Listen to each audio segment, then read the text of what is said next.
Viser la lune pour espérer atteindre au moins les étoiles, qualifier les Lions indomptables à la phase finale de la Coupe du Monde de la FIFA, voilà entre autres des attentes du ministère des Sports vis-à-vis du nouveau staff installé à Yaoundé, capitale politique de la République du Cameroun.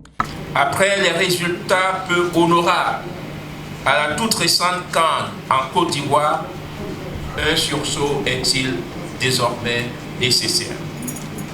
Tous, au nom de cette exigence salutaire de redressement et salvatrice de relèvement des performances des Lions, dont le blason doit être diligemment redoré, l'image de vainqueur et la réputation prestigieuse restaurée s'impose. Pour le nouveau sélectionneur des Lions indomptables, le pari de qualification pourrait être relevé si les joueurs retrouvent l'authenticité de leur football pour qu'ensemble ils redonnent à l'équipe nationale senior de football masculin son image d'antan. On connaît cette équipe, surtout qu'ils ont joué.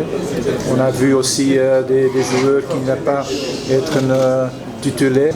Plus évident, plus simple, des choses que les joueurs doivent faire. Cette signature des actes d'engagement et installation du nouvel encadrement technique, administratif et médical de l'équipe nationale pourrait peut-être mettre fin à la guerre ouverte entre le ministère des Sports et la Fédération camerounaise de football.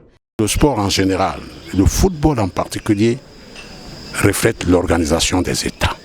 J'ai été un peu embêté ces derniers jours de constater que les médias ont mélangé tout.